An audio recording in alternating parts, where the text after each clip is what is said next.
might want to think about new product and new service development. That makes this assignment richer.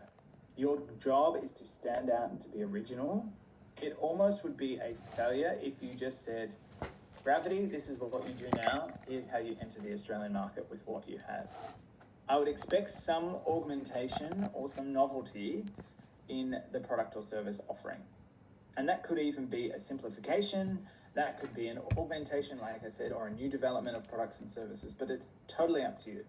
We saw some really great examples last year when I used Gravity as the example. I think it's an interesting company because there aren't too many competitors. It is a tech brand, but also it's a service brand as well. So you can take this assignment in whichever way you want. The campaign strategy is focused more on the positioning, the personas that you'll need to develop, who you're targeting, and then of course, what are your promotional assets? What are you building? It could be a new website or a digital landing page, social media examples, sales copy or scripts for agents. If there is a B2C or a B2B component, that's up to you as well, right? It might be that there are businesses that are interested in the Gravity offering, so there might be a B2B component to your plan. Things like white papers, which are informational, some avatars, who knows? It's up to you what you include. If you do include samples and examples here, which of course I recommend, it's part of the brief, try and have 1 or 2 sentences of why your campaign assets, why your creative elements, why they're going to work, right? What's in there that forms a part of your campaign that represents messaging or brand, that really is the rationale for why you've suggested what you're suggesting.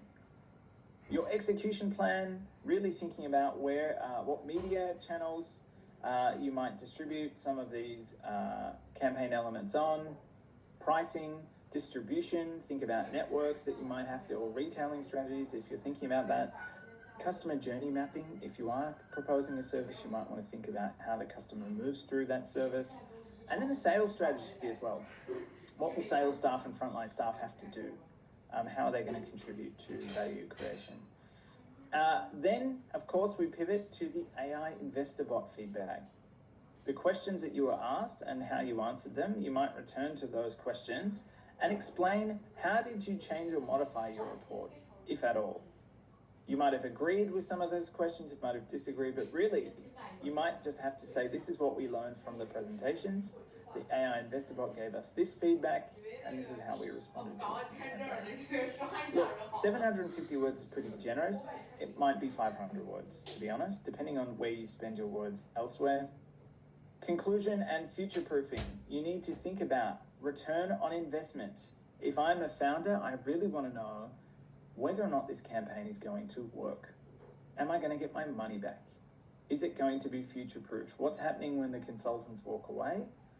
In some ways, do I have some degree of confidence that this is going to be okay? So think about what practical suggestions you can provide to the Gravity team to keep this going, to keep this successful in the short term, in the medium term, and even in the long term, right? What happens after the campaign finishes?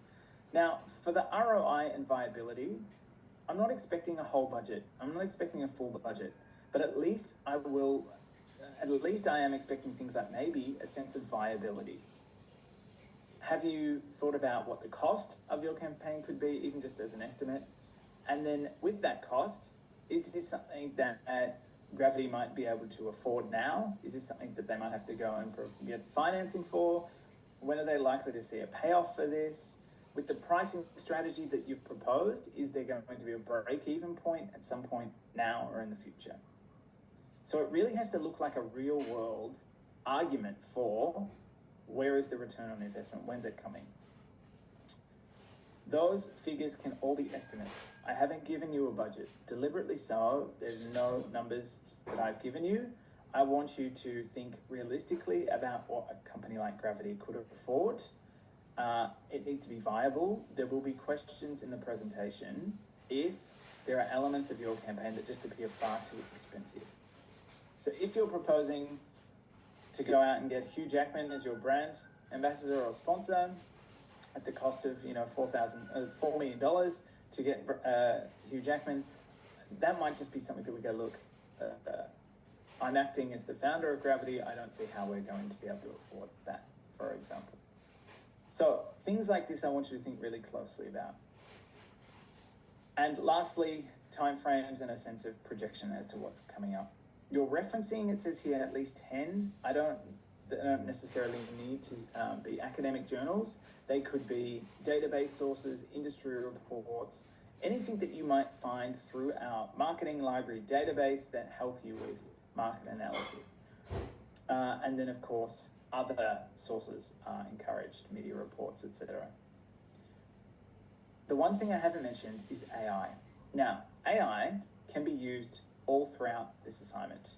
In your groups, you can all be using AI independently, but you will still need to put a AI declaration at the top of your assignment, and you'll have to also include an appendix with as many examples of the conversations that you and your team have been having as possible. So you need to keep a kind of record of these. It's going to be a really long appendix, I know, but it's just part of the design of the assignment.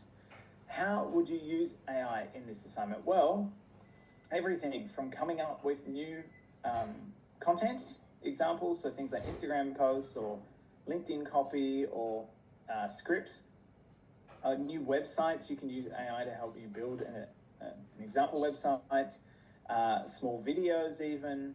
AI might be able to help you with everything you're doing. You might ask AI to say, hey, draw us up a costings for this. How much might this cost in Australian dollars? Provide estimates. And then you might want to have to defend or adjust those figures if you think they're realistic or otherwise. But really think about where AI is being used and how it's being used. You'll have to explain that in your declaration, but also this is an AI-friendly assignment, right? We're encouraging you to use AI in a responsible way, but also in a way that makes your campaign come to life. This needs to look real-world, industry-ready, and AI should be able to help you with nearly all of this, actually, in making it look as realistic as possible. Okay. Criteria. It's 10% for everything. I haven't included ROI or budgeting here in the criteria because I think it's a really hard thing to get you all to standardize, and we haven't actually done a lesson on budgeting. So I haven't included budgeting in the criteria. But everything else is 10% associated with it. The only thing that doesn't is this, originality and creativity, which means there are bonus points if your report stands out. You're all doing the same company. You're all focusing on the same context and the same brief.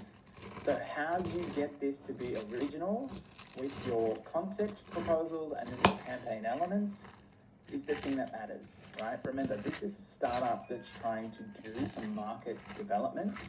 They're trying to expand into the Australian space. This is an entrepreneurial story for a company that's very tech-friendly. So the ideas that you come up with need to be bold, they need to be innovative, they can be product-focused or they can be promotional-focused. But they also need to have a really strong price and distribution strategy as well. Don't forget people, don't forget physical evidence, don't forget processes. These are the 7 Ps that you will need to focus on to explain what your concept is. But I'm hoping it looks nothing like someone else's report or another group's report. And that's the challenge that I'll give you. And pretty much it will be the difference between an H1 and an H2B. Will be the assignments that really stand out and have a unique and sort of in some ways an arresting or a compelling and original concept. All right, I'm going to leave this up on the screen. Are there any questions? We're really quiet tonight. I'm sorry I've been talking at you for half an hour, but this is the point where you can ask questions.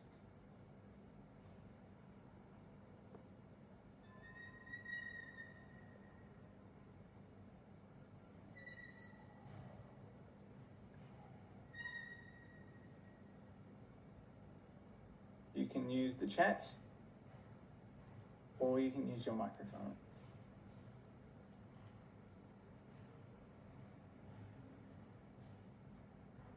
Sorry, I just want to ask how the simulation can help us to do the report. great question. I'm glad you asked that. And I was a bit worried because I hadn't heard anyone use their microphone or use the chat. And I thought maybe there's no one here. Thank you. The simulation is something that we're just doing in the workshops, right? They're almost completely different. The only thing that's similar is they're both on Jetpacks. But the simulation, the way it can help you, if anything, is to get you thinking about how product-led entrepreneurship occurs, right? Which is everything that goes into the marketing mix to help a product launch successfully. So the simulation is to get you thinking in practical ways. This assignment is to get you thinking in sort of real world industry minded ways. They aren't sort of linked in any way. You don't have to use anything from the sim in your assignment. I'm not looking for that. The simulation is just something that we play in the workshops. But yes, the deeper learnings of the sim, of course, will be helpful, but nothing, I don't have to see any evidence of it in your written or your presentation. I hope that helps. Thank you.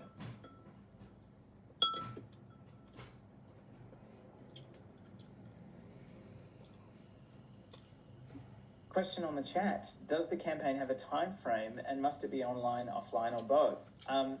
There is no time frame. Again, I don't want to give you all this must be done in 2025 or this must be done soon. The only thing I've said, and you would have seen this here, they want to enter the Australian market. I haven't said which year, but I want you to think about this as a differentiation point as well. If you're proposing new products and services, there's going to need to be a lead time. They're going to need to develop those. So it might be that the launch is in 2026. It might be something, if you are proposing, they're keeping their current offering, they might be able to enter the market next month. And it's about speed. But I'm not going to give you a time frame of the entire campaign, but you're expected to provide some sense of that in that last point around what needs to be done now, what needs to happen next, and maybe even in the long term. So you'll have to come up with that yourself. When it comes to online and offline, it's a mix of both, right? Digital marketing, of course, will be at the heart of this campaign, but there will be some offline activities that you'll need to consider, like sales, in-person selling, but even some of those experiences as well. If you're trying to change them or even keeping them as they are in-person experiences. So you'll have to consider that.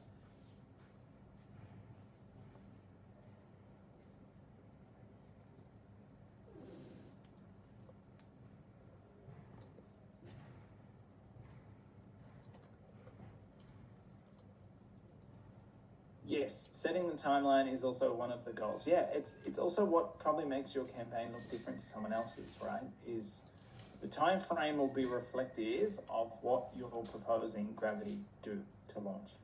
So it's going to look different for each group. Clara's question, for the pitch, is it okay to focus on key aspects that a CMO and founders would favor, or should it be more agnostic and focus on the broader picture? I think maybe the first slide should be quite broad and focus on concept, idea, and big picture. And then pretty much from there, yes, think about what I will want to hear as the founder, what a CMO might want to hear, and even what an investor might want to hear. So what they're looking for probably are things like, what campaign elements are you proposing? What are the timeframes around them? What are things like ROI, viability? What does that look like? But mostly too, let's just think about this as a creative pitch. How are you going to sell your vision? And I think if you're selling numbers only, you're probably not going to have a great presentation. I saw the best groups last year presented pretty much with minimal text on the slides. They were really just showcasing elements of their campaign and their vision, because they knew that as a group of consultants, they need to stay hired and they need to probably be hired, right? So it was really a job pitch to win the work, and the focus was on the vision, the concept, and then the campaign, what it's going to look like. So don't get too distracted probably by the nitty-gritty, the numbers, the ROI stuff, but you could do it if you wanted to, but this is really showcasing big picture, creative concepts as much as possible in 5 slides. Hope that helped, Clara.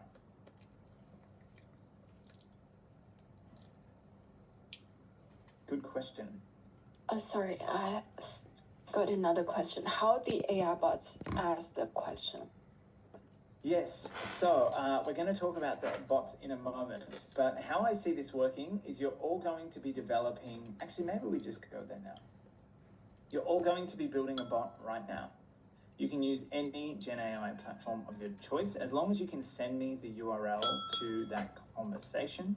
You're going to create the bot and give it a brain, right? A background, a context, a tone of voice, everything.